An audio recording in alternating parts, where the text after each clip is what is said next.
আজকে আপনাদের এই ভিডিওতে পুরান ঢাকার ঐতিহ্যবাহী হাজির বিরিয়ানি খাওয়ার গল্প শোনাবো। আসলে কি আমরা হাজির বিরিয়ানি খেতে পারছিলাম নাকি অন্য কিছু খাইছিলাম, সম্পূর্ণ ভিডিও দেখলেই বুঝতে পারবেন আপনারা। আমরা হুট করে রাত 2:30 বাজে আমরা 5 জন মিলে ডিসিশন নিলাম যে আজকে আমরা পুরান ঢাকায় যাবো হাজির বিরিয়ানি খাওয়ার জন্য। যেই কথা সেই কাজ, আমরা বের হয়ে গেলাম। বের হয়ে রিক্সা নিয়ে আমরা 1 নম্বরে চলে আসলাম মিরপুর 1-এ। আসার পরে একটা গাড়ি ওভার কল করলাম। ওভার কল করার সাথে সাথে আমরা ওভারে গাড়ি পেয়ে গেলাম খুব তাড়াতাড়ি, কারণ এত রাতে গাড়ি নাই, মানে যে কটা আছে খুব হাতের কাছে পাওয়া যায়। যাই হোক, আমরা গাড়িতে উঠে বসলাম। বসার পরে একটা ঘটনা ঘটছে, সত্যি কথা, মানে আপনাদের সাথে বলতেছি, মানে যে ড্রাইভার ছিল ওনাকে বললাম কি মামা দয়া করে আমাদের একটা গান শোনাও, ভালো একটা গান শোনাও। উনি একটা গান চাললো,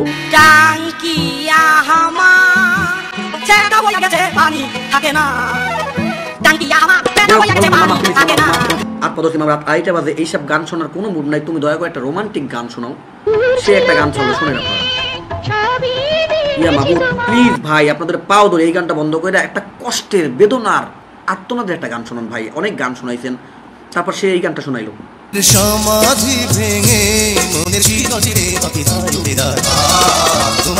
আল্লাহ মাফ করেন ভাই, গান শোনা লাগবে না, আমরা চলে আসছি। কিন্তু আমরা আসলে হাজির বিরিয়ানিতে চান্স পাই নাই ভাই, কোনো রকমই চান্স পাই নাই। দেখতেছেন তো কোথায় আসছি আমরা, হানিফ বিরিয়ানি খাইতে আসছি। মানে হাজির বিরিয়ানিতে কোনোভাবেই রাত 2:30 বাজে মানুষের কি ঘুম নাই আল্লাহ জানে। দেখেন কি অবস্থা, ইয়া আল্লাহ। হানিফ বিরিয়ানিতে ঢোকার পরে এত পরিমাণে মানুষ, মনে হইতেছে এই কাঙ্গাল বাসার মধ্যে কোনো রান্না বান্না কেউই করে না, এরা রাস্তায় ঘোরে রাস্তায় খায়। রাত বাজে 2:30টায় এই হানিফ বিরিয়ানির চিত্র দেখে আমার মনে হইল ইয়া আল্লাহ, এত মানুষে এইখানে খাইতে আসে, আমরাও আসলাম। আমরা তো আসলে এই দলেরই পড়লাম, এতক্ষণ যাদের বললাম কাঙ্গাল মাঙ্গাল, আমরা তো এই মধ্যেই পড়লাম, কারণ আমরা তো খাইতে আসছি ভাই। হাজির বিরিয়ানিতে চান্স না পেয়ে হানিফ বিরিয়ানি ঢুকলাম। দেখেন তো ভিতরে পরিস্থিতিটা কি। ভিতরে ঢোকার পরে আমার মানুষের শ্বাস প্রশ্বাস, মানুষের গরমের মধ্যে দম প্রায় বন্ধ হয়ে যাচ্ছিল। আরে ভাই রে ভাই, ফ্যান আর ফ্যান, দেখেন তো মানে কি যে একটা অবস্থা। অবশেষে প্রায় 15 থেকে 20 মিনিট ওয়েট করার পরে আমরা ছোটোখাটো একটা কোনায় চিপার মধ্যে একটা আমরা মানে টেবিল পাইলাম ভাই। দাঁড়ায় থাকতে থাকতে অবস্থা খুবই খারাপ। অবশেষে একটা টেবিল পাইয়া বসে রইলাম, তাও আবার বিরিয়ানি শেষ, মানে নাই শেষ, মানে একটার পর একটা পাতিল আসতেছে, একটা পর একটা মানুষ গিলতেছে। এইগুলা কি ভাই, মানুষ দিয়ে এগুলোতে পারতেছে না। This is business. এটা কি ভাই বিজনেস বলে, এটা কি ব্যবসা বলে? এরকম ব্যবসা করলে মানুষ এইটাকেই ব্যবসা বলে আমি মনে করি। কে কি বলে না বলে জানি না আমি। একটা পর একটা পাতিল নামতেছে, শেষ হয়ে যাচ্ছে। আমরা প্রায় 20 মিনিট বসার পরে আমাদের সামনে এখন পর্যন্ত খাবার আসতেছে না ভাই। একবার ভাবা যায় মানে কি পরিমাণে মানুষ এইখানে খাইতে আসে। ওই যে দেখতেছেন ড্যাক, ওইখানে মানে প্রায় সিরিয়ালে একটার পর একটা ড্যাক এরকমভাবে আসবে দিবে। হ্যাঁ ও আল্লাহ, মানে কি একটা অবস্থা। এই দেখেন, আপনাদের একটু মাঝখানে ভিডিও দেখাই আমরা। এই যে এই হচ্ছে এই কাকা হচ্ছে ইনি, এনার হাত থেকেই আসলে বিরিয়ানিগুলো সার্ভ করে। তো আমি বললাম যে একটু ভিডিও করে, সে বললো কি ব্লগ করতেছেন, কিছু টাকা দেন। ইয়া আল্লাহ, মানে উনি বুঝা গেছে যে ব্লগাররা যারা ভিডিও করে এরা এই ব্লগ কইরা টাকা ইনকাম করে। যাক, অবশেষে কাঙ্ক্ষিত খাবার আমাদের সামনে আসলো। 25 মিনিট পরে, একদম 25 মিনিট পরে আমাদের সামনে বিরিয়ানি চলে আসলো। যাক, বকবক করতে করতে একটা গল্প আপনাদের সাথে শেয়ার করতে চাই। সেই গল্পটা একটু মনোযোগ দিয়ে শুনেন।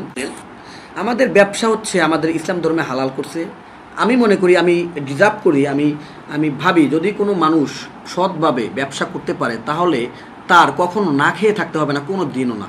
বিশ্বাস করেন ভাই, এই হানিফ বিরিয়ানিতে যাওয়ার পরে আগে অনেকবার গেছি হাজির বিরিয়ানি, হানিফ বিরিয়ানি। আসলে ভিডিও করতে মনে চায় না, কিন্তু হুট করে মনে হলো সেদিন একটু ভিডিও করি, আপনার সাথে শেয়ার করি, কথা বলি, ভালো লাগে মনটা ফ্রেশ করার জন্য। এই ব্যবসা, সৎ ব্যবসা করলে কোনো মানুষ আসলে কখনোই সে ধ্বংস হবে না। অসৎ ব্যবসা করেন আপনার এখানেই আপনি ধ্বংস হবেন পৃথিবীতে। শেষ কিয়ামতের সময় আপনার হিসাব দিতে হবে। আপনি ভাবছেন একবার, এই ভিতরের চিত্র আপনাদের দেখাইলাম যে কী পরিমাণে মানুষ এখানে খাইতে আসে। আসলে আমরাও খেয়ে সন্তুষ্ট, খুব পর্যাপ্ত পরিমাণে মাংস এখানে মানে সবাই পাইছে বিরিয়ানির ভিতরে, প্রত্যেকটা সবাই সন্তুষ্ট হয়েছে।